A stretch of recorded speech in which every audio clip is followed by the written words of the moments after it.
Hello and welcome back to Unnati IAS. UPSC EPFO के syllabus में आज हम स्पेक्ट्रम का 12th लेक्चर देखेंगे। स्पेक्ट्रम का 12th लेक्चर में आज हम चैप्टर 8 अपना कंप्लीट करेंगे और चैप्टर 8 का आज हमारा ये पार्ट 1 है। इसको हम 2 पार्ट में कंप्लीट करेंगे। नेक्स्ट पार्ट हमारा कल आएगा। उससे पहले दो न्यूज़ हैं आपके लिए। एक है बुरी न्यूज़ ये है कि आज से हम करंट अफेयर्स का सेक्शन नहीं शुरू कर रहे हैं, और अच्छी न्यूज़ ये है, दूसरी न्यूज़ अच्छी है, वो ये है कि करंट अफेयर्स का जो सेक्शन है, जो लेक्चर्स हैं हमारे, वो कल से आपको डेली प्रोवाइड किए जाएंगे। डेली बेसिस पर हिंदी में आपको करंट अफेयर्स का सेक्शन ईपीएफओ, स्पेशली ईपीएफओ को टारगेट करते हुए हम आपको प्रोवाइड करेंगे। तो शुरू करते हैं अपने लेक्चर से, आते हैं वापस अपने टॉपिक पर। तो हम आज के लेक्चर में देखेंगे कि किस तरह बंगाल का पार्टीशन हुआ, बंगाल के पार्टीशन की क्या क्या राजनीतिक कारण रहे, क्या उसके आर्थिक कारण रहे, क्या उसके सामाजिक कारण रहे और धार्मिक कारण रहे, किस किस ने उसका बंगाल विभाजन का विरोध किया और किस किस ने कौन कौन उसमें समर्थन में रहे, बंगाल विभाजन के समर्थन में रहे, और साथ ही इसका स्वरूप कैसा था, इसने भारत के स्वतंत्रता संग्राम पर किस तरह अपना राजनीतिक प्रभाव छोड़ा और आगे की दिशा को किस तरह इसने नेतृत्व प्रदान किया, भारत के राष्ट्रीय आंदोलन को किस तरह इस बंगाल के पार्टीशन से जो उभरी 2 विचारधाराएं थी, उग्र राष्ट्रवाद और जो आपका उदारवादी राष्ट्रवादी विचारधारा और उग्रवादी विचारधारा। हालांकि इसका स्वरूप तो पहले ही शुरू हो गया था, लेकिन ये बंगाल विभाजन के आंदोलन के समय ये बिल्कुल अपनी चरम सीमा पर आ गई थी, पीक पर आ गई थी। तो इसलिए आप देखेंगे आज के लेक्चर में आप देखेंगे कि किस तरह सूरत स्प्लिट हुआ, सूरत विभाजन, कांग्रेस का सूरत विभाजन हुआ, कि हम देखेंगे कि स्वदेशी आंदोलन का जो इसमें स्वदेशी आंदोलन की कितनी महत्वपूर्ण भूमिका रही, उसके क्या क्या राजनीतिक कारण थे, उसके क्या उद्देश्य थे, उसने क्या क्या उपलब्धियां प्राप्त की। तो ये सारी ही चीजें हम स्टेप बाय स्टेप एक क्रोनोलॉजिकल वे में देखेंगे। तो जो हमारा राष्ट्रीय आंदोलन है, आज के लेक्चर में जो हम कवर करेंगे, अपना जो कालक्रम कवर करेंगे वो होगा 1905 से लेकर 1919 तक का। हालांकि ये इसका पार्ट 1 है, इसका पार्ट 2 आएगा कल हमारे करंट अफेयर्स के लेक्चर के साथ। तो इसमें आप देखेंगे कि जिस तरह 1885 में कांग्रेस का गठन हो चुका था, लेकिन उस समय से लेकर 1905 तक, यानी कि इन 20 सालों में कांग्रेस पार्टी के अंदर जो बोलबाला था या जिसका वर्चस्व था, वो कौन से लोग थे? वो उदारवादी लोग थे। और उदारवादी कौन? जो पढ़े लिखा समाज का, हमारे भारत का पढ़ा लिखा समाज था, जो कि ब्रिटेन में और दूसरी यूरोपियन कंट्रीज में शिक्षा हासिल करके भारत आया था और भारत के राजनीतिक आंदोलन में, हमारी स्वतंत्रता संग्राम के आंदोलन में अपनी पूर्ण भागीदारी दे रहा था। लेकिन उसके ऊपर पाश्चात्य संस्कृति का इस कदर प्रभाव था कि उसकी वजह से वो बिल्कुल अहिंसात्मक रुख इख्तियार करने के पक्षधर थे। जिस तरह आप देखेंगे कि जैसे 1915 के बाद जो प्रकरण शुरू होगा, वो हमारा मेनली फोकस इसलिए किस पर होगा? उसमें गांधी जी पर, क्योंकि गांधी जी 1915 में भारत लौट आए थे दक्षिण अफ्रीका से। तो आप देखेंगे कि जिस तरह गांधी जी ने भी अपनी पूरी पढ़ाई, अपनी बैरिस्टर की पढ़ाई, वकालत की पढ़ाई ब्रिटेन में की, दक्षिण अफ्रीका में की, साउथ अफ्रीका में की। हालांकि उन्होंने ब्रिटेन में वकालत भी की, साउथ अफ्रीका से पढ़ाई करने के बाद उन्होंने ब्रिटेन में भी वकालत की और ब्रिटेन भी कई बार गए। तो लेकिन वो 1915 में जब भारत आए तो उनका पूरा स्वरूप कैसा था? अहिंसात्मक, नॉन वायलेंस। तो जितनी भी पाश्चात्य संस्कृति थी या जहां पर पाश्चात्य संस्कृति का या एजुकेशन का प्रभाव था, उसका सबसे बड़ा इंपैक्ट ये हुआ था लोगों पर, पढ़ने वालों पर, कि वो उदारवादी थे। आप आज के दौर में भी देख सकते हैं, इस युग में भी देख सकते हैं कि जो पढ़ा लिखा समाज होता है, जो पढ़े लिखे लोग होते हैं, वो ज्यादातर आंदोलन, सड़कों पे हिंसा करने से बचते हैं। अगर उनके फेवर में भी कोई बात नहीं हो रही हो तो भी जो बिल्कुल जो इंटेलेक्चुअल लोग होते हैं, अच्छे पढ़े लिखे, फंक्शनल एजुकेटेड, एक तो होता है पढ़ा लिखा कि जिसके पास सिर्फ डिग्री है, हम उसकी बात नहीं कर रहे हैं, एक होती है फंक्शनल एजुकेशन। फंक्शनल एजुकेशन वो एजुकेशन होती है जहां पर आपकी सोचने समझने की शक्ति विकसित हो, जहां पर आप चीजों को एनालिसिस कर सकें, जहां आप किसी एक गुट का पक्ष सुनने के बाद फौरन निर्णय ना लें। आपको देखिए, बहुत से लोग ऐसे होते हैं, अगर मान लीजिए 2 लोगों में लड़ाई हो जाए और आपको पता चले वो दोनों आपके ही जान पहचान के, आपके फ्रेंड्स थे, और 2 लोगों में लड़ाई हो जाए तो उसमें से कोइंसिडेंटली ऐसा हो कि एक फ्रेंड आपका आए आपके पास और अपनी सारी, आप पूछें उससे कि क्या हो गया, क्यों लड़ाई हुई, तो वो अपना पक्ष बताएगा और सारी बातें आपको बताते हुए आपको लगेगा कि अरे यार, ये दूसरा वाला तो बहुत ही बदतमीज है, इसने आपसे लड़ाई लड़ ली। क्यों? अब इसकी वजह यह होती है कि हम फंक्शनल एजुकेटेड नहीं है। अगर हम फंक्शनल एजुकेटेड हो या कोई बंदा फंक्शनल एजुकेटेड होगा तो वो तुरंत इस निर्णय पर नहीं पहुंचेगा कि ये दूसरा वाला बदतमीज है। वो दूसरे वाले पक्ष को भी सुनने का इंतजार करेगा कि पहले दूसरे पक्ष से भी पूछा जाए कि बात क्या हुई थी। खाली एक पक्ष को सुनने के बाद अगर कोई निर्णय लेता है तो उसका, भले ही वो पढ़ा लिखा है, लेकिन उसे फंक्शनल लिटरेट नहीं कहेंगे, तो वो इंटेलेक्चुअल स्किल्स उसके अंदर नहीं होती हैं। तो वापस अपने टॉपिक पर आते हैं।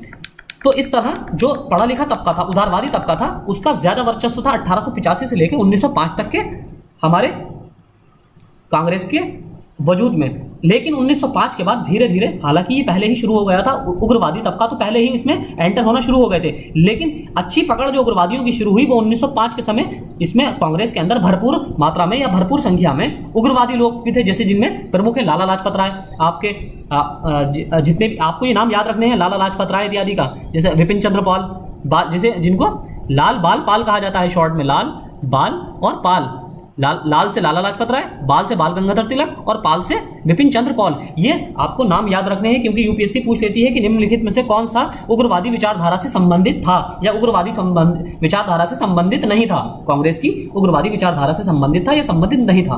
देखिए एक चीज इसमें हमें और याद आई आपको, इस तरह का जब क्वेश्चन आता है ना कि निम्नलिखित में से कौन सा इससे संबंधित था, तो आपको 4 ऑप्शन दिए होते हैं, तो ये कंपैरेटिवली इस तरह का क्वेश्चन ज्यादा आसान होता है।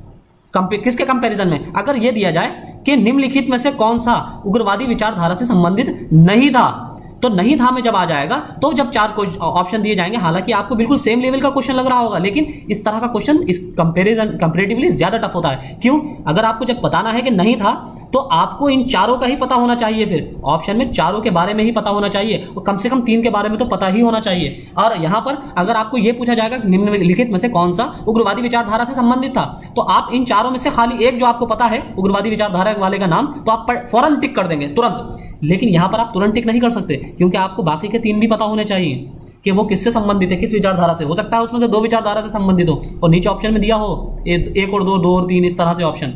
तो इस तरह का क्वेश्चन कंपैरेटिवली ज्यादा टफ होता है।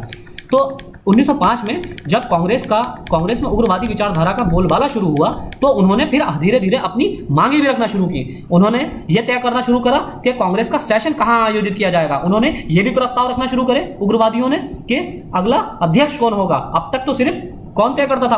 उदारवादी तय करते थे, लिबरल लोग जो थे।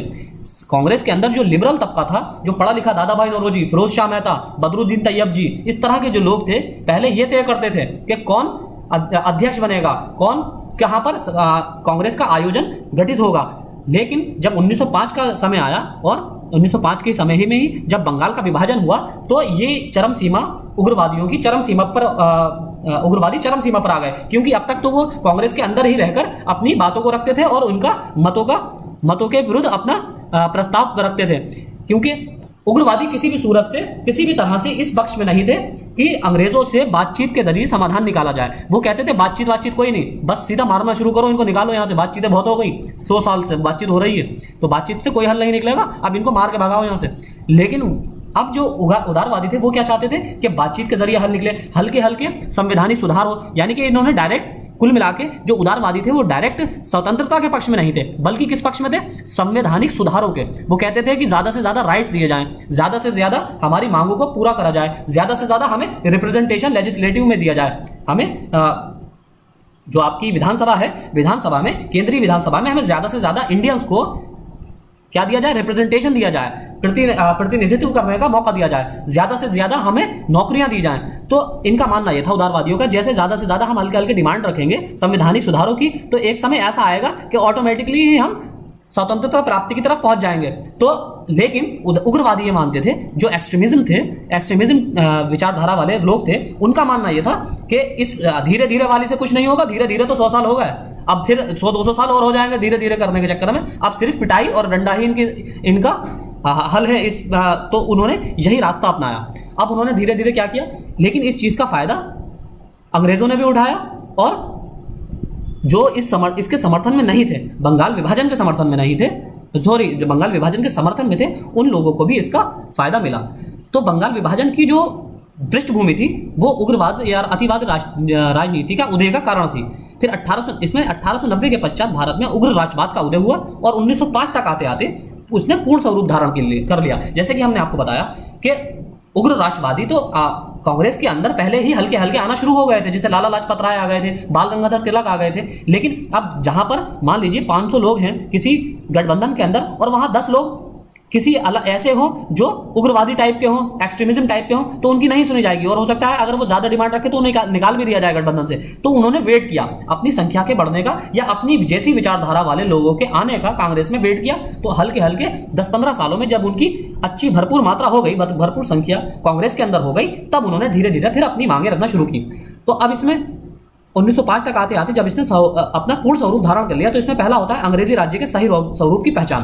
अंग्रेजों द्वारा कांग्रेस के प्रार्थना पत्रों और मांगों पर ध्यान न दिए जाने के कारण राजनीतिक रूप से जागृत कांग्रेस का एक वर्ग असंतुष्ट हो गया।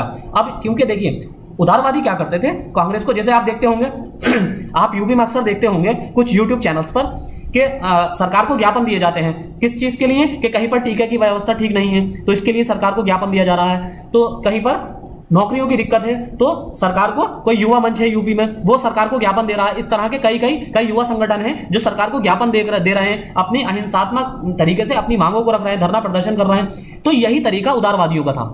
लेकिन वहां पर वो क्या करते थे, उग्रवादी जो थे वो कहते थे बस बहुत प्रार्थना पत्र बहुत हो गए, इससे कोई हलवल निकलने वाला है नहीं, ये सुन रहे नहीं है, सुनते हैं नहीं ये लोग। ब्रिटिश सरकार जिस तरह आप देख सकते हैं ये पॉलिटिकल हो जाएगा कि government, BJP government, current government भी नहीं सुनती है स्टूडेंट्स की मांग, डिमांड। यूपी में आप अक्सर देखते होंगे धरना प्रदर्शन।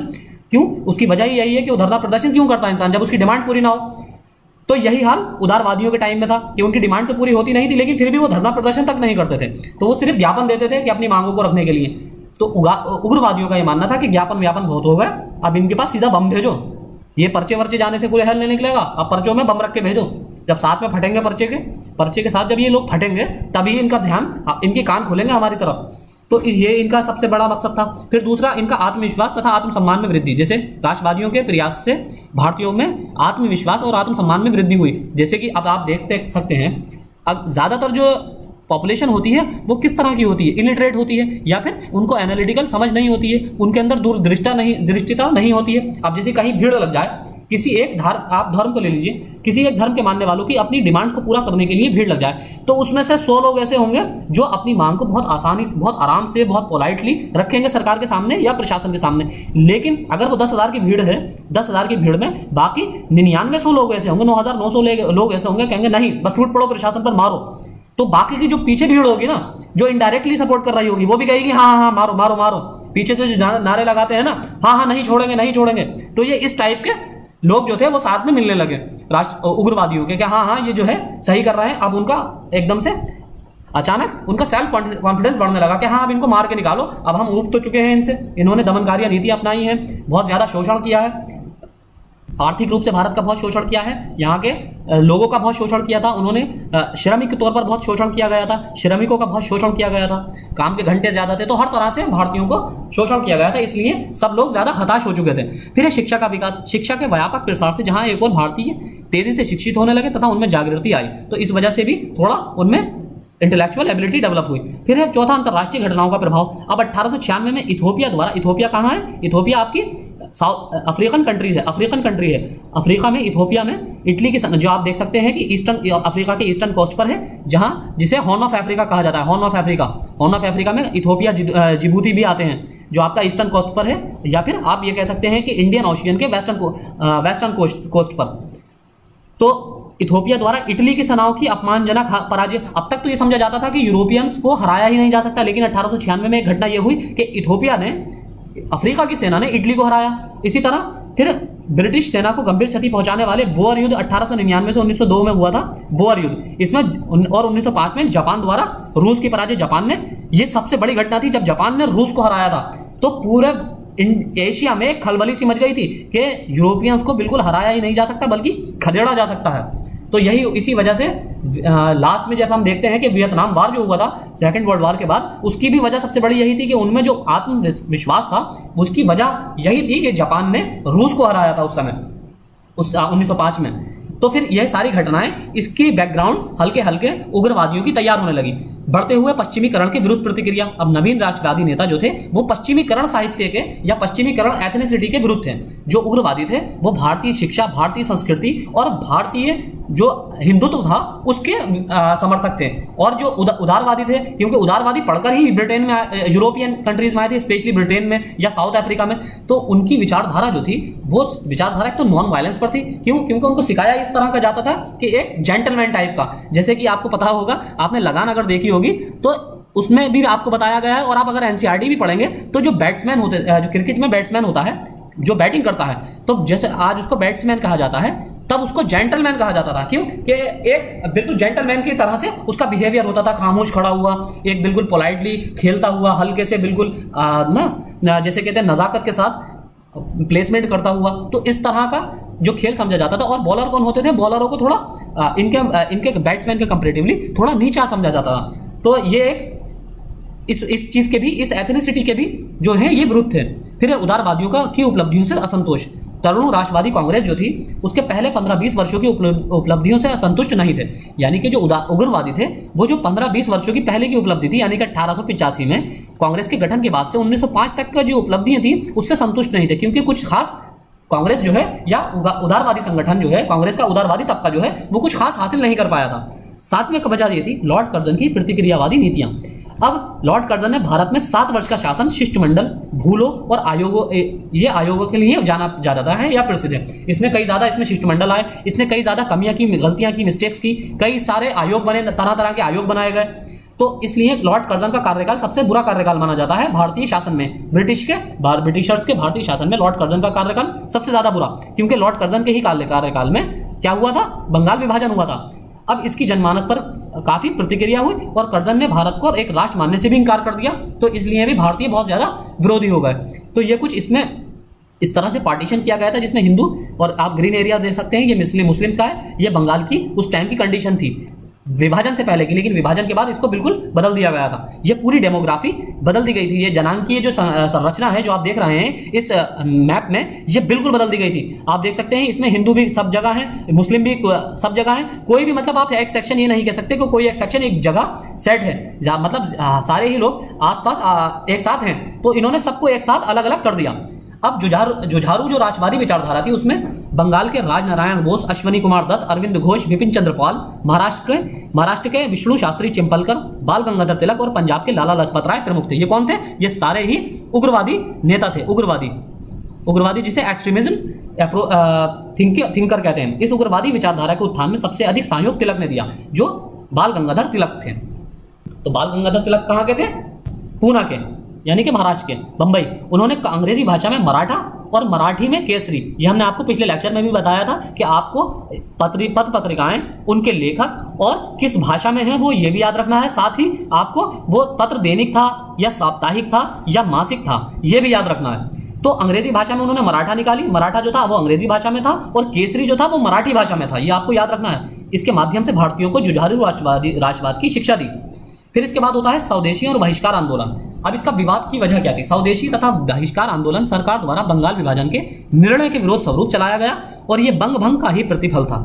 ब्रिटिश सरकार द्वारा इसमें क्या तर्क दिया गया? दिसंबर 1903 में अंग्रेज सरकार ने बंगाल विभाजन की सार्वजनिक घोषणा की। इसके पीछे सरकार ने तर्क यह दिया कि बंगाल की विशाल आबादी के कारण प्रशासन को सुचारू रूप से चलाना जो है कठिन हो गया है। जैसे कि आप हाल ही में पिछले 2-3 साल से ये सुन रहे होंगे कि यूपी को विभाजित किया जा सकता है 4 जोन में, 4 जोन में इसको बांटा जा सकता है। तो उसकी वजह क्या? उसके पीछे तर्क क्या दिया जाता है कि यूपी एक बहुत बड़ा स्टेट है, यहाँ की आबादी भी 22-23 करोड़ है, तो इतने बड़ी आबादी वाले राज्य को चलाना या इसको पर प्रशासन करना प्रशासनिक दृष्टि से न पॉसिबल नहीं है, तो इसको 4 अलग अलग भागों में बांट दिया जाए। लेकिन जब कोई गवर्नमेंट यूपी में बन जाती है, जो गवर्नमेंट पहले अपोज करती है, मतलब इस चीज के फेवर में होती है कि यूपी को 4 जोन में डिवाइड किया जाए, वही गवर्नमेंट या वही पार्टी या वही सरकार अगर सत्ता में आ जाती है, सत्ता में आने के बाद उसका ये विचार बदल जाता है। क्यों? क्योंकि अपनी इतनी बड़े स्टेट पर शासन करने का अपने आप में एक अलग डिग्निटी है, एक अलग आत्मसम्मान है। क्यों? इसलिए आप देखते होंगे कि सारे जितने भी स्टेट के चुनाव है वो उसकी नजर एक तरफ और यूपी का चुनाव एक तरफ सबसे बड़ा मुद्दा होता है। और यहां तक कि यूपी के चुनाव पर इंटरनेशनल मीडिया की भी नजर रहती है।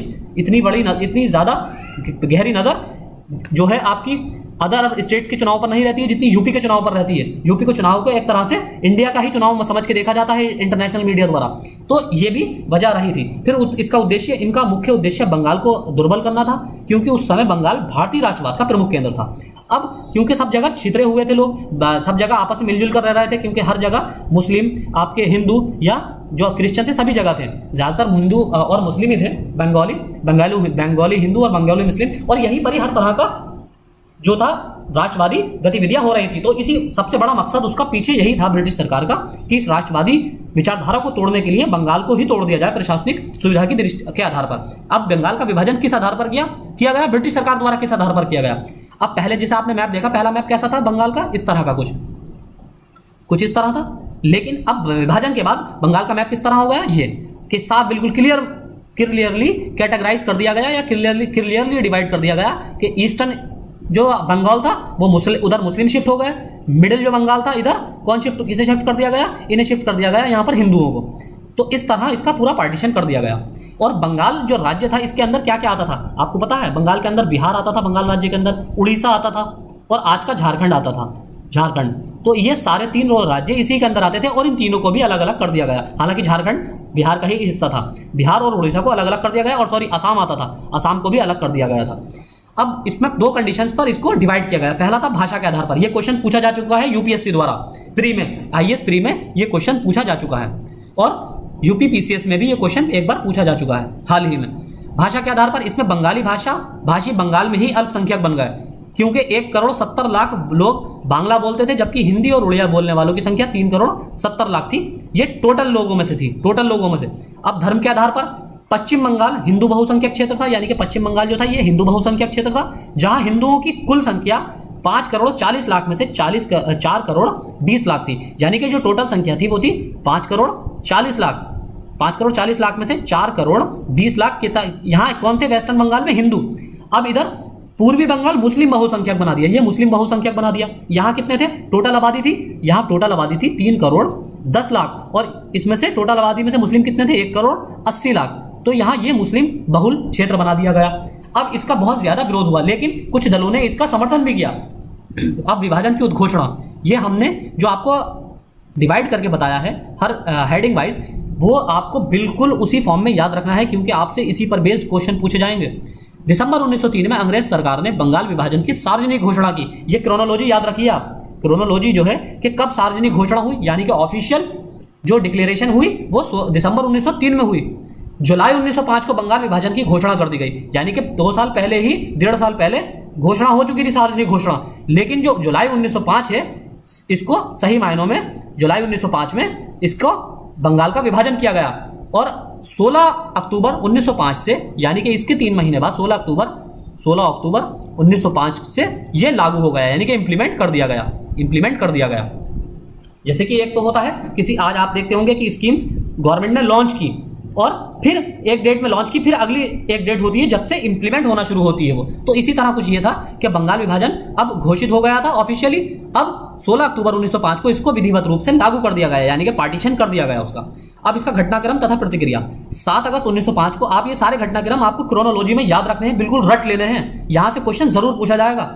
7 अगस्त 1905 को बंगाल विभाजन के विरोध में कलकत्ता के टाउन हॉल में एक विशाल प्रदर्शन आयोजित किया। यह क्वेश्चन पूछा जा चुका है कि बंगाल विभाजन के विरोध में किस स्थान पर प्रदर्शन आयोजित किया गया था, तो वो कलकत्ता का टाउन हॉल था। इसमें ऑप्शन दिए गए थे कि दिल्ली का लाल किला या इंडिया गेट, इस तरह के ऑप्शन दिए गए थे। फिर जहां से स्वदेशी आंदोलन प्रारंभ करने की घोषणा हुई। अब टाउन हॉल से ही अब एक इस तरह का भी क्वेश्चन पूछा जा सकता है कि स्वदेशी आंदोलन को प्रारंभ करने की घोषणा किस स्थान से की गई थी। तो आपको पूछा जा सकता है कि कलकत्ता का टाउन हॉल, या कलकत्ता मेमोरियल चर्च, कलकत्ता का मेमोरियल चर्च, या फिर आपका बंगाल आपका या इंडिया गेट, या फिर चांदनी चौक आपका दिल्ली का लाल किला। इस तरह के आपसे ऑप्शन देकर आपको कंफ्यूज किया जा सकता है। 16 अक्टूबर 1905 को जब बंगाल विभाजन विधिवत रूप से लागू हुआ, तो आंदोलनकारियों ने यह दिन शोक दिवस के रूप में मनाया। लोगों ने व्रत रखे, गंगा में स्नान किया, और वंदे मातरम गीत भी इसी दौरान बनाया, यह गीत गाया गया था। और इसको किसने बनाया था, आप कमेंट बॉक्स में मुझे बताइए, कमेंट कीजिए कि किसने बनाया था वंदे मातरम गीत। फिर स्वदेशी एवं बहिष्कार आंदोलन में आंदोलनकारियों ने विदेशी वस्त्रों की होली जलाई और अंग्रेज सरकार के समक्ष अपना विरोध प्रकट किया। तो ये करने वाले कौन थे, जो भी स्वदेशी आंदोलन करने वाले थे वो स्पेशली कौन थे, मेजोरिटी में वो थे उग्रवादी संगठन, जो उग्रवादी विचारधारा के लोग थे, संगठन नहीं कहेंगे, उग्रवादी विचारधारा के लोग जो कांग्रेस से जुड़े हुए थे। अब इसका जबकि कांग्रेस जो है, कांग्रेस का जो उदारवादी जो तबका था, कांग्रेस का जो उदारवादी तबका था वो इस आंदोलनों का बहुत घोर विरोध कर रहा था। इसी की वजह से, इसी का परिणाम था जो 1907 में सूरत स्प्लिट हुआ था। सूरत स्प्लिट इसी का ही परिणाम था, सूरत विघटन। फिर इसमें आंदोलन को दबाने के लिए अंग्रेजों ने दमन का सहारा लिया, क्योंकि जब भी आप देखते होंगे कि देखिए कांग्रेस, आप अगर हाल ही का एग्जांपल लें तो सरकार, भारत सरकार पूरी कोशिश कर रही है किसानों का आंदोलन खत्म करने की, लेकिन किसान कोई भी मौका नहीं दे रहे हैं कि उनको जो है दमन करने का मौका मिले, कि सरकार को दमनकारी नीति अपनानी पड़े, यानी कि पुलिस बल अपनाना पड़े। उसकी वजह क्या है कि सरकार एक मौके की तलाश में है कि कोई सा भी एक ऐसा घटना हो, कोई भी हिंसात्मक घटना हो जिसकी वजह से, जिसके आधार पर सरकार दमनकारी कार्यवाही करे और सबको वहां से खदेड़ दे, लेकिन किसान कोई भी ऐसा मौका नहीं दे रहे हैं। लेकिन उग्रवादी यहां पर क्या थे, उग्रवादियों ने घोर विरोध किया इसका, बंगाल विभाजन का, जो होलियां जलाई, कपड़े जलाए, इसकी जो जितना भी यूरोपियन सामान आता था, यूरोप से सामान इंपोर्ट होता था भारत में, सबको जलाया गया सड़कों पर। तो इसका घोर विरोध हुआ, अहिंसा की कई जगह घटनाएं हुई। तो इसी चीज का फायदा उठाते हुए अंग्रेजी सेना ने, ब्रिटिश सरकार ने खूब दमनकारी नीति अपनाई। अब पूना और बंबई में इस आंदोलन का नेतृत्व किसने किया, बाल गंगाधर तिलक। पंजाब में किसने किया, लाला लाजपत राय। अजीत सिंह ने दिल्ली में, पंजाब में लाला लाजपत राय और अजीत सिंह, दिल्ली में सैयद हैदर रजा, मद्रास में चिदम्बरम पिल्लई ने इसे नेतृत्व प्रदान किया। और बंगाल में कौन थे आपके, विपिन चंद्र पॉल। बंगाल में किसने किया था, विपिन चंद्र पॉल ने। फिर उदारवादियों द्वारा बंगाल विभाजन का विरोध 1903 से 1905 का यह क्रम है। इस काल में उदारवादी जिन्होंने बंगाल विभाजन के विरोध में सक्रिय भूमिका निभाई, उन्होंने उसमें सुरेंद्रनाथ बनर्जी थे, के मित्रा तथा पृथ्वीचंद्र राय प्रमुख थे। लेकिन अब इनका थोड़ा तरीका अलग था। इन्होंने सरकार के इस निर्णय के विरोध में सरकार को प्रार्थना पत्र सौंपे, जैसे कि हमने आपको शुरू की स्लाइड्स में बताया कि इनका कार्य का तरीका क्या था। ये प्रार्थना पत्र सौंपते थे, ज्ञापन देते थे, आयोजन करते थे, सभाएं करते थे, निंदा प्रस्ताव लाते थे कि हम निंदा करते हैं, कंडेम करते हैं, इस पेपर में दे देते थे, पत्रिकाओं में देते थे कि हम इस घटना की निंदा करते हैं। तो उनके ऊपर कोई रत्ती बराबर सरकार के ऊपर असर नहीं होता था। और इसी घटना के क्रम में हितवादी, संजीवनी और बंगाली जैसे पत्रों का माध्यम से बंगाल विभाजन का विरोध किया गया। फिर उदारवादियों का उद्देश्य था कि भारत और इंग्लैंड के शिक्षित भारतीयों के माध्यम से एक ऐसा जनमत तैयार किया जाए जो बंगाल विभाजन के निर्णय को वापस लेने हेतु अंग्रेज सरकार पर दबाव डाले। तो ये सिर्फ प्रेशर डालने की ही बात करते थे, और किसके माध्यम से, पत्र पत्रिकाओं के माध्यम से, ज्ञापनों के माध्यम से और सभाओं में निंदा करने के माध्यम से उदारवादी अपना उद्देश्य पूरा करने की कामना करते थे। लेकिन उग्रवादी क्या करते? अब कांग्रेस की स्थिति क्या थी? 1905 में गोपाल कृष्ण गोखले की अध्यक्षता में भारतीय राष्ट्रीय कांग्रेस के वार्षिक जो अधिवेशन हुआ उसमें दो प्रस्ताव हुए। पहला, कर्जन की प्रतिक्रियावादी नीतियां, यानी कि कर्जन ने ही तो इसका लॉर्ड कर्जन ने ही, हालांकि लॉर्ड तो मैं नहीं कहता हूं, हर जगह स्पेक्ट्रम में लिखा होता है, जितने भी गवर्नर हैं या अंग्रेज गवर्नर जनरल रहे उनके आगे लॉर्ड लिखा होता है। तो लॉर्ड साले भगवान थोड़ी है वो, उनको मैं सिर्फ वही उनके नाम से ही पुकारना ज्यादा सही मुझे लगता है कि कर्जन को कर्जन ही कहें आप, लॉर्ड कर्जन नहीं है वो। प्रतिक्रियावादी नीतियां एवं बंगाल विभाजन की आलोचना करना। दूसरा, बंगाल में बंग भंग विरोधी जो अभियान था तथा स्वदेशी अभियान को समर्थन देना। ये गोपाल कृष्ण गोखले की अध्यक्षता में इन दो अभियानों को समर्थन प्रस्ताव पारित किए गए। 1906 में भारतीय राष्ट्रीय कांग्रेस का वार्षिक अधिवेशन कलकत्ता में आयोजित हुआ। इस अधिवेशन में दादा भाई नौरोजी ने अध्यक्षता की और प्रस्ताव पारित किया कि कांग्रेस का लक्ष्य इंग्लैंड या अन्य उपनिवेशों की तरह स्वशासन या स्वराज्य है। अब उन्होंने डायरेक्टली, जो दादा भाई नौरोजी ने, उन्होंने अपनी मांग ये रखी कि हमारा जो उद्देश्य है वो स्वराज्य प्राप्त करना है, यानी कि स्वतंत्रता प्राप्ति है। अब हमें कोई संवैधानिक सुधार उधार नहीं चाहिए कि आज एक कानून पास हो गया कल दूसरा कानून पास हो गया, बोले हमें ये नहीं चाहिए। हमें अब सीधा फुल एंड फाइनल हमारा सीधा एक ही उद्देश्य है कि अब हमें स्वशासन चाहिए, यानी कि सेल्फ रूलिंग। अब हम सेल्फ रूल करेंगे, अब तुम यहां से निकल लो।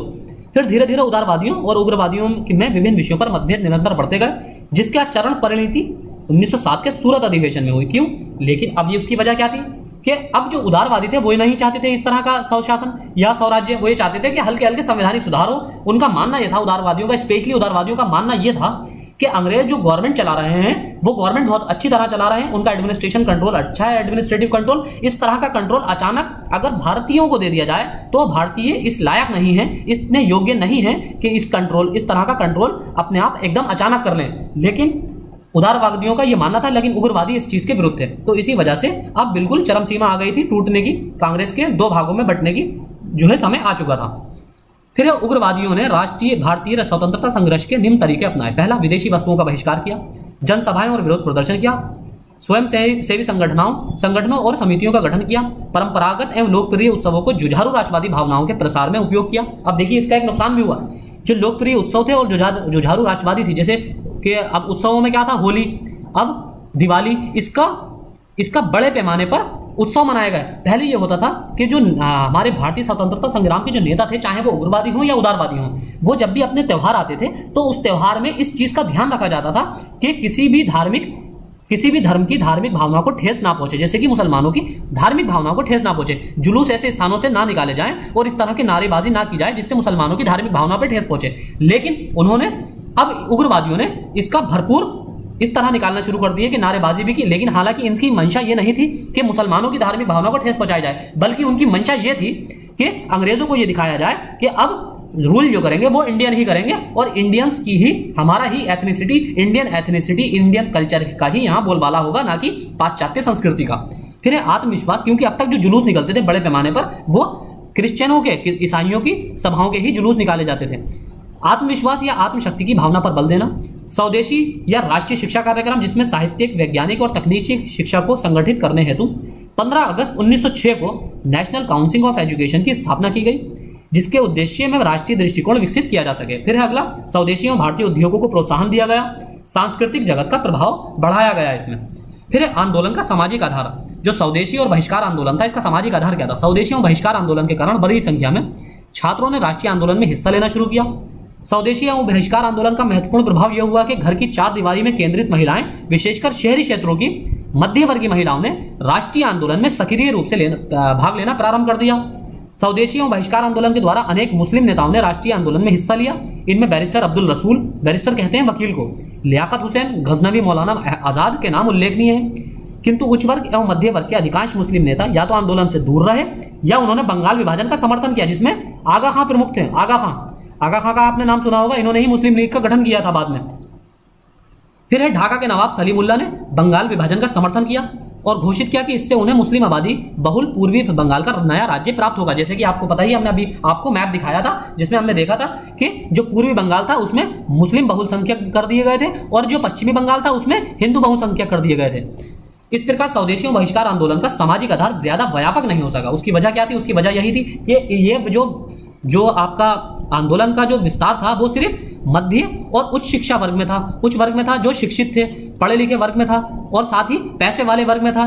लेकिन गरीबों में जो गरीब वर्ग था इस पर इस आंदोलन का ज्यादा प्रभाव नहीं हुआ। इसी तरह महिलाओं में भी जो उच्च वर्ग की महिलाएं थी, शिक्षित महिलाएं थी, उन पर ही इसका प्रभाव था। जो घरेलू ऐसी महिलाएं जो निम्न वर्ग से आती थी उन पर इसका बिल्कुल प्रभाव नहीं था। और दूसरी चीज, मुसलमानों में जो मुस्लिम समुदाय था वो भी इस आंदोलन में ज्यादा बड़े लेवल पर समर्थन उसने नहीं किया। उसकी वजह यही थी कि जो आगा खां जो थे या सलीमुल्लाह जो बंगाल के नवाब थे, उन्होंने ये दृष्टिकोण अपनाया कि मुसलमानों को एक नया पूरा प्रांत मिल रहा है। फिर है ब्रिटिश सरकार ने सहयोग से सलीमुल्लाह एवं आगा खां ने अक्टूबर 1906 में, देखिए ब्रिटिश सरकार के सहयोग से बनाया इन्होंने, क्योंकि ब्रिटिश सरकार तो चाहती यही थी कि फूट डले समुदायों में, चाहे फूट डले चाहे जातिगत फूट डले, तो फूट डलेगी तभी यूनिटी खत्म होगी, और यूनिटी खत्म होगी तो ये कभी भी स्वराज्य की या सेल्फ गवर्नमेंट की डिमांड नहीं करेंगे।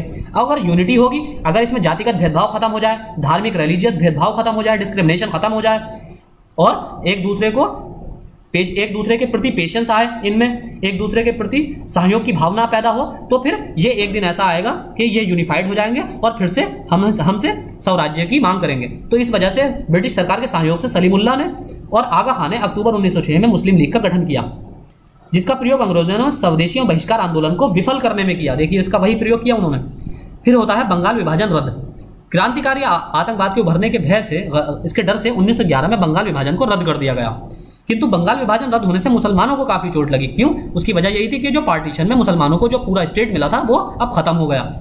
बंगाल विभाजन रद्द किए, लेकिन ये चीज इनके दिलों में घर कर गई, ये चीज मुसलमानों के दिलों में घर कर गई कि अब हमें अलग स्टेट चाहिए। और उसी की वजह यह थी कि ईस्ट पाकिस्तान का गठन हुआ था, वेस्ट पाकिस्तान के साथ ईस्ट पाकिस्तान, जो आज बांग्लादेश के फॉर्म में जाना जाता है। विभाजन रद्द किए जाने के साथ ही सरकार ने भारत की राजधानी कलकत्ता से कहां शिफ्ट की? दिल्ली आने, और किस लिए की थी? इनको खुश करने के लिए, मुसलमानों को खुश करने के लिए की गई थी, जो मुस्लिम संस्कृति का एक प्रमुख केंद्र था, क्योंकि दिल्ली ही मुस्लिम संस्कृति का केंद्र था। और मुसलमान इस निर्णय से फिर भी खुश नहीं हुए। क्यों? क्योंकि उसकी वजह यह थी कि अब जो उस संस्कृति का इतना प्रभाव नहीं रह गया था जितना अपने समुदाय को लेकर प्रभाव था, और या फिर एक पूरे धर्म का एक जगह पर इकट्ठे होने का प्रभाव, यानी कि एक स्टेट लेने का जितना प्रभाव पड़ता था उस टाइम मुसलमानों पर पड़ रहा था, उतना प्रभाव इस निर्णय का नहीं हुआ कि कलकत्ता से दिल्ली राजधानी को शिफ्ट कर दिया गया। अब बिहार, उड़ीसा को बंगाल से अलग कर दिया गया और असम को भी एक अलग स्टेट बना दिया गया। फिर आता है स्वदेशी आंदोलन की असफलता के कारण। अब इसका असफलता के क्या कारण थे? पहला, इसमें 1908 तक स्वदेशियों बहिष्कार आंदोलन को में उन्माद पड़ चुका था। इसके कई कारण थे। पहला, ब्रिटिश सरकार के आंदोलनकारियों के प्रति कठोर रुख अपनाया, इन्होंने कठोरता से दमन किया, मारा, आंदोलनकारियों को जेलों में बंद किया और बुरी तरह से यातनाएं दी। दूसरा, आंदोलन एक सक्रिय संगठन या पार्टी का रूप नहीं ले सका। सभी इसको नेतृत्व प्रदान करने वाले सही मायनों में कुछ ही लोग थे, चंद लोग थे, जैसे कि लाला लाजपत राय, बाल गंगाधर तिलक, विपिन चंद्र पॉल और आपके हैदर रजा, इस तरह के कुछ चंद ही लोग थे, 10 या 12 लोग। उसका वो इसमें पॉसिबिलिटी इतना पॉसिबल नहीं था कि वो 10-15 लोग मिलकर पूरे इंडिया में आंदोलन को नेतृत्व प्रदान कर सकें। वो अपने क्षेत्र तक ही सीमित रह गए। तीसरा, आंदोलन आगे चलकर नेतृत्वहीन हो गया, क्योंकि 1908 तक अधिकांश नेता या तो गिरफ्तार कर लिए गए या देश से निकाल दिए गए, जैसे लाला लाजपत राय, विपिन चंद्र पॉल, इनको देश से निकाल दिया गया। इसी समय अरविंद घोष तथा विपिन चंद्र पॉल ने सक्रिय राजनीति से संन्यास ले लिया। कांग्रेस के नेताओं के मध्य आंतरिक झगड़े की परिणति 1907 के सूरत विभाजन के रूप में हुई और इससे आंदोलन को नुकसान पहुंचा। फिर होता है इसमें, आंदोलन ने जनसामान्य की शक्ति और ऊर्जा को उभारने का कार्य तो किया, किंतु इस शक्ति और ऊर्जा को संगठित कर वो सही स्वरूप और दिशा में सफल नहीं हो सका। क्यों? क्योंकि नेतृत्व नहीं था, कोई भी नेता नहीं था, तो इसलिए उनको गाइड करने वाला ना होने की वजह से जो लोग थे वो लोग हल्के हल्के, उनका जो ऊर्जा थी वो ठंडी होने लगी। आंदोलन समाज के सभी वर्गों में अपनी पैठ नहीं बना सका और उच्च वर्ग, मध्य वर्ग और जमींदारों तक ही सीमित रहा। जैसे कि हमने आपको बताया कि ये इसका निम्न वर्ग में बहुत ही कम प्रभाव था। अब होता है, बहुत इंपॉर्टेंट है, कांग्रेस का सूरत विभाजन, सूरत स्प्लिट ऑफ कांग्रेस 1907। दिसंबर 1907 में कांग्रेस का सूरत विभाजन हुआ। इसका प्रमुख कारण कांग्रेस में दो विपरीत विचारधाराओं का उदय था। 1905 में कांग्रेस का अधिवेशन गोपाल कृष्ण गोखले की अध्यक्षता में बनारस में संपन्न हुआ, तो उदारवादियों एवं उग्रवादियों के मतभेद खुलकर सामने आ गए। इसमें क्या था? तिलक जो थे, तिलक की मंशा क्या थी? तिलक कौन थे? तिलक उग्रवादी विचारधारा के व्यक्ति थे, उग्रवादी विचारधारा के व्यक्ति। इनकी मंशा थी कि स्वदेशियों बहिष्कार आंदोलन का पूरे बंगाल तथा देश के अन्य भागों में तेजी से विस्तार किया जाए तथा इसमें अन्य संस्थाओं जैसे सरकारी सेवाओं, न्यायालयों, व्यवस्थापिकाओं, सभाओं इत्यादि को सम्मिलित कर इसे राष्ट्रव्यापी आंदोलन का स्वरूप प्रदान किया जाए। लेकिन उदारवादी क्या चाहते थे? इस आंदोलन को केवल बंगाल तक सीमित रखना चाहते थे तथा अन्य संस्थाओं को इस आंदोलन में सम्मिलित करने के पक्ष में नहीं थे।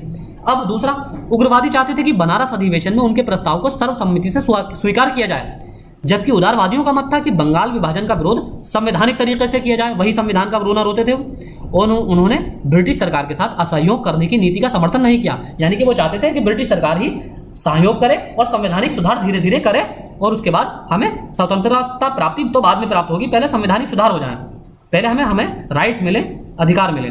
1906 में, दिसंबर 1906 में कांग्रेस का वार्षिक अधिवेशन कलकत्ता में हुआ।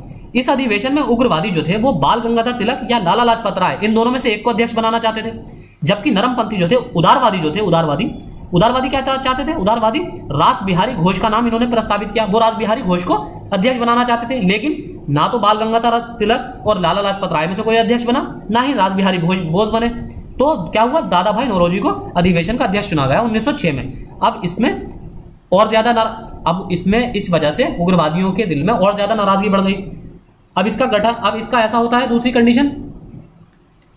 कंडीशन इसमें यह होती है कि अब अतिवादी ये चाहते थे कि 1907 में कांग्रेस का वार्षिक अधिवेशन नागपुर में हो, यानी कि मध्य प्रांत में नागपुर में हो, आयोजित किया जाए तथा बाल गंगाधर तिलक या लाला लाजपत राय को इसका अध्यक्ष चुना जाए। फिर से उन्होंने वही डिमांड रखी। अब उन्होंने क्या कहा कि अब इसका वार्षिक अधिवेशन एक तो नागपुर में हो, एक डिमांड तो ये रखी कि उनकी मर्जी की जगह पे हो नागपुर में। दूसरा, अध्यक्ष किसे बनाया जाए? बाल गंगाधर तिलक या लाला लाजपत राय, इन दोनों में से किसी एक को 1907 में बनाया जाए। लेकिन और साथ ही स्वदेशियों बहिष्कार आंदोलन तथा राष्ट्रीय शिक्षा के पूर्ण समर्थन में एक प्रस्ताव पारित किया जाए। लेकिन उदारवादी क्या चाहते थे? उदारवादी चाहते थे कि 1907 का अधिवेशन सूरत में आयोजित किया जाए तथा किसी हाल में तिलक को अध्यक्ष न बनने दिया जाए। उसकी वजह एक और भी थी कि एक तो वजह यह थी कि तिलक जो थे उग्रवादी थे संगठन। और दूसरा उन्होंने लेकिन सीधा डायरेक्टली ये नहीं कहा कि उग्रवादी विचारधारा के व्यक्ति हैं तिलक इसलिए ना बना जाए, बल्कि उदारवादियों ने ये कहा कि जो तिलक हैं वो इनका पूना जो है बंबई जो है इनका होम स्टेट है, यानी कि घरेलू राज्य है। घरेलू राज्य है, पूना कहाँ था? बंबई राज्य में था उस टाइम। और आपका जो ये सूरत जो था, सूरत भी मुंबई राज्य में था। तो उन्होंने ये कहा कि ऐसे व्यक्ति को अध्यक्ष ना बनाया जाए जो अधिवेशन की जो स्थान है वहां उस एरिया का, मतलब उस स्टेट, उस राज्य का, वो राज्य उसका होम स्टेट हो, यानी कि गृह राज्य हो। ऐसे व्यक्ति को अध्यक्ष ना बनाया जाए जो उस अधिवेशन जो है उसके गृह राज्य में हो रहा हो। तो इस आधार पर उन्होंने तिलक को बनाने से मना कर दिया, क्योंकि तिलक कहां से ताल्लुक रखते थे, कहां से संबंधित थे? ये पूना से संबंधित थे। इस वजह से इन्होंने इनको बनाने से मना करवा दिया। अब इसमें देख लेते हैं कि उग्रवादियों में और उदारवादियों में क्या क्या अंतर था। उदारवादी यानी कि नरमपंथी और उग्रवादी यानी कि गर्मपंथी। पहला इनका अंतर था कि सामाजिक आधार इनका जमींदार और शहरी वर्ग के, शहरों के उच्च मध्यम वर्गीय लोगों के बीच था। और वहीं उग्रवादियों का कहा था, गर्मपंथियों का सामाजिक आधार शहरों के शिक्षित और निम्न वर्गीय मध्य लोगों के बीच। अब आप देख सकते हैं कि दोनों ही जगहों पर, एक जगह तो आधार जो था जमींदार और शहरों के उच्च मध्यम वर्ग था, और दूसरी जगह क्या था? आधार शहरों के शिक्षित और निम्न मध्यम वर्ग। लेकिन कहीं पर भी, दोनों में से कहीं पर भी जो इसका आधार था वो ग्रामीण क्षेत्र नहीं था। तो इसी वजह, ये एक आंदोलन का विफल होने का कारण था। ये इस वजह से इसको ज्यादा विस्तार नहीं मिल सका। दूसरा, सैद्धांतिक, इसके पाश्चात्य उदार विचार की और यूरोपीय इतिहास के ये समर्थक थे। यह उग्रवादी किसके समर्थक थे? सैद्धांतिक भारतीय इतिहास और संस्कृति के विरासत के समर्थक थे। तीसरा, ब्रिटिश न्याय प्रियता में विश्वास था उदारवादियों को, लेकिन उग्रवादी ब्रिटिश न्याय प्रियता में कोई विश्वास या निष्ठा नहीं रखते थे। फिर उदारवादी यानी कि नरमपंथी क्या करते थे? ब्रिटेन के साथ राजनीतिक संबंध भारत के हित में समझते थे। लेकिन उग्रवादी ब्रिटेन के साथ राजनीतिक संबंध भारत में रहने से समझते थे कि इसका ब्रिटेन जो है आर्थिक शोषण करता रहेगा। पांचवी कंडीशन थी कि उदारवादी ब्रिटिश ताज के प्रति पूर्ण निष्ठा रखते थे और चाहते थे कि ये समझते थे, इनका मानना था उदारवादियों का कि ये एडमिनिस्ट्रेटिव सिस्टम अच्छी तरह चला रहे हैं, लेकिन भारतीयों के बस की बात नहीं है, भारतीय योग्य नहीं है इतने बड़े देश का एडमिनिस्ट्रेटिव स्ट्रक्चर संभालने में। लेकिन जो उग्रवादी थे वो इनको निष्ठा के अयोग्य मानते थे, कि इनके पक्ष में या इनके प्रति निष्ठा रखना ब्रिटिश सरकार के, इसके ये अयोग्य समझते थे। छठा जो था, उदारवादी समझते थे इनको जनसामान्य में कोई विश्वास नहीं था। जैसे कि उनको मानना था उदारवादियों का कि भारतीय जो हैं इतने कैपेबल नहीं है, इतने योग्य नहीं है कि यहाँ पर अगर इनको सत्ता दे दी जाए या सरकार इनका रूल हो जाए तो ये एडमिनिस्ट्रेटिव स्ट्रक्चर संभाल सकें। लेकिन उग्रवादियों को अपने भारतीयों में पूर्ण विश्वास था। फिर उदारवादी सहभागिता बढ़ाने और संवैधानिक सुधारों की मांग करते थे, और उग्रवादी जो थे वो स्वराज्य की मांग करते थे, यानी कि सेल्फ रूलिंग की मांग करते थे। फिर उग्रवादी सामाजिक दायरे में रहकर लक्ष्य पाने की विश्वास रखते थे, कि ज्ञापन देना, सभाएं करना, प्रार्थना पत्र सौंपना। लेकिन उग्रवादी क्या करते थे? वो आवश्यकता पड़ने पर बहिष्कार और अहिंसा से भी परहेज नहीं करते थे। फिर उदारवादी पाश्चात्य शिक्षा के समर्थक थे, लेकिन उग्रवादी जो थे गर्मपंथी जो थे वो भारतीय शिक्षा और साहित्य के समर्थक थे। फिर लास्ट हमारा है, इसके बाद सरकार ने अतिवादियों पर सुनिश्चित हमले प्रारंभ किए। 1907 से 1911 के मध्य सरकार विरोधी आंदोलनों को कुचलने के लिए 5 कानून बनाए गए, जिसमें राजद्रोही सभा अधिनियम 1907, भारतीय पत्र समाचार अधिनियम 1908, फौजदारी कानून अधिनियम 1908, भारतीय प्रेस अधिनियम 1910 प्रमुख थे। और एक बनाया गया था ऑफिशियल सीक्रेट एक्ट 1904। बहुत important, very very important, official secret act 1904 ये बनाया गया था। उसी समय बंगाल विभाजन से पहले बनाया गया था हालांकि, लेकिन ये बहुत ही ज्यादा इंपॉर्टेंट है और स्पेशली आईएएस के एग्जाम में, प्रीलिम्स में बहुत ज्यादा इंपॉर्टेंट है। उसकी वजह यह है कि आपको पता होगा जैसे राफेल डील पर बहुत ज्यादा जो है उस पर डिमांड चल रही है सीबीआई जांच की, उसमें बहुत ज्यादा उंगलियां उठ रही हैं, तो उसकी डिमांड, लेकिन उसमें अभी तक कुछ भी बताया नहीं गया है। आपको पता होगा कि अभी 1-2 साल पहले सरकार ने कोर्ट को, जो सुप्रीम कोर्ट को बंद लिफाफे में एक जांच सौंपी थी, और बंद लिफाफे में क्या सौंपा था ये भी नहीं बताया गया। उसके अंदर एक क्लॉज ये था कि इसको जो है लीक नहीं किया जा सकता। वो ऑफिशियल सीक्रेट एक्ट के अंतर्गत आती है। वो जो आपका निर्णय है वो ऑफिशियल सीक्रेट एक्ट के अंतर्गत आता है, जो कि 1904 के ब्रिटेन के एक्ट से संबंधित है, जो हमारा ब्रिटिश हुकूमत का एक्ट है। तो इस दृष्टि से 1904 का एक्ट बहुत ज्यादा इंपॉर्टेंट हो जाता है। आप इसको बहुत अच्छे से फोकस करके आप नेट पर सर्च करके 1904 का एक्ट पढ़ लीजिए, ऑफिशियल सीक्रेट एक्ट। तो फिर इसमें मुख्य अतिवादी नेता कौन थे? बाल गंगाधर तिलक को गिरफ्तार कर मांडले जेल भेज दिया गया। इसी समय विपिन चंद्र पॉल और अरविंद घोष ने सक्रिय राजनीति से संन्यास ले लिया और लाला लाजपत राय विदेश चले गए, फिर अतिवादी आंदोलन को आगे जारी रखने में असफल रहे। तो आज के लेक्चर में हमने पार्ट 1 में ये सारा चीजें कंप्लीट की। पार्ट 2 में हम देखेंगे कि क्रांतिकारी गतिविधियां क्या क्या हुई और क्या क्या आंदोलन हुए और उसके आंदोलन के स्वरूप किन किन संगठनों का गठन हुआ। तो ये बहुत अगला लेक्चर जो हमारा पार्ट 2 होगा, कल आएगा, वो बहुत ज्यादा इंपॉर्टेंट होने वाला है, बहुत ही इंपॉर्टेंट, आज के लेक्चर से भी ज्यादा इंपॉर्टेंट होगा वो। और साथ ही हम कल एक आपको करंट अफेयर्स का कल से लेक्चर प्रोवाइड करना शुरू कर देंगे, जिसमें हम जून के महीने के करंट अफेयर्स से शुरू करेंगे, जून 2021 से, और हम रिवर्स में चलेंगे। हम हर मंथ के लेक्चर को करंट अफेयर्स को 2 से 3 पार्ट में कवर करेंगे, यानी कि हम 10-10 दिन का करंट करके 10-10 दिन का करंट करके आपको 3 लेक्चर में एक महीने का करंट कवर करा देंगे। कोशिश यही करेंगे हम कि मैक्सिमम हम आपको 3 लेक्चर में हर महीने का करंट कवर करा दें। फिर हम उसके बाद जून कंप्लीट होने के बाद हम मई 2021 का करेंगे। इसी तरह हम रिवर्स में चलेंगे ताकि आपको याद जो इंपॉर्टेंट एरिया है वो पहले कवर हो जाए। और इसी तरह हम जुलाई 2020 तक का सारा करंट कवर करेंगे। तो आज के लेक्चर में इतना ही। Thank you.